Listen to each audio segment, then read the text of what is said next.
Vou falar sobre a questão do direito, do mito do direito romano no, no ordenamento jurídico brasileiro, um texto feito por Giscard.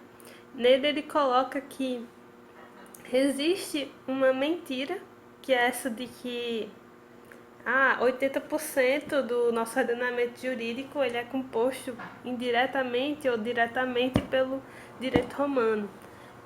E uma frase que foi feita por Abelardo, um grande jurista brasileiro.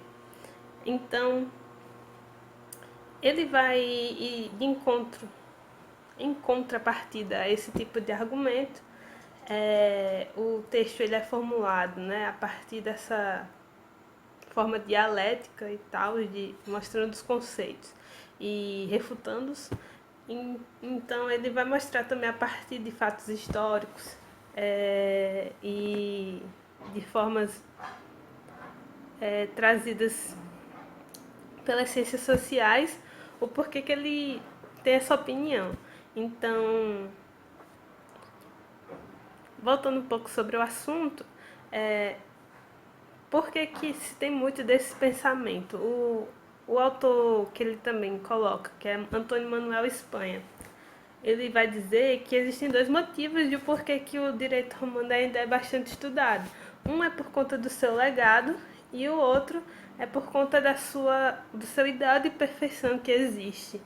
Então, pelo direito romano ser um direito que foi construído para vários tipos de povos, então acha-se que esse direito foi o que atingiu o maior tipo de perfeição. Então, e também pela questão da durabilidade que existiu esse direito, tem-se essa ideia. Então, o autor ele vai falar que é uma ideia completamente equivocada, visto que todo o nosso ordenamento, se ele fosse influenciado, ele foi influenciado não pelo direito romano, e sim por conta do renascimento que houve dentro das universidades, da procura constante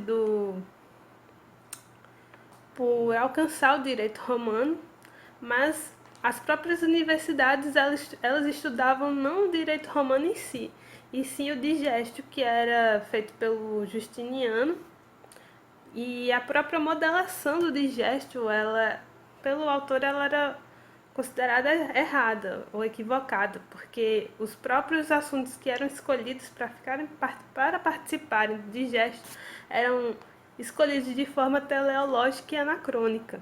Então, toda a questão que vai haver sobre, por exemplo, as questões de instituições. As instituições que serão usadas vão ser somente aquelas que existiam na época dos glosadores. Então, qualquer outro tipo de pensamento ou questão que existia na época do direito romano em si não foi trazido para os ordenamentos jurídicos do digesto.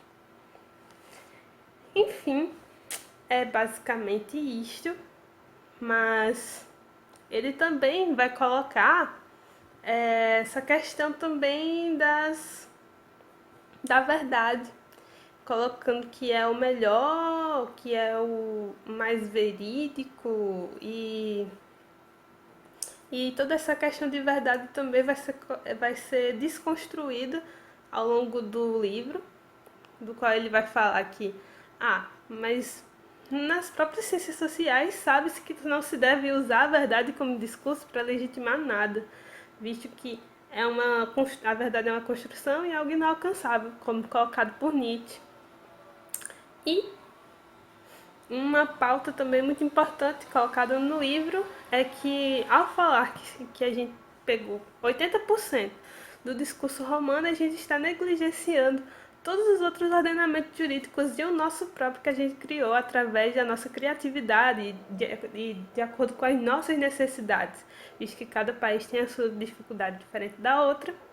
E também, exatamente por isso, que a gente também pegaria mais influências do país que nos colonizou, como Portugal, ou dos outros países que vieram, como holandeses, franceses, tudo mais.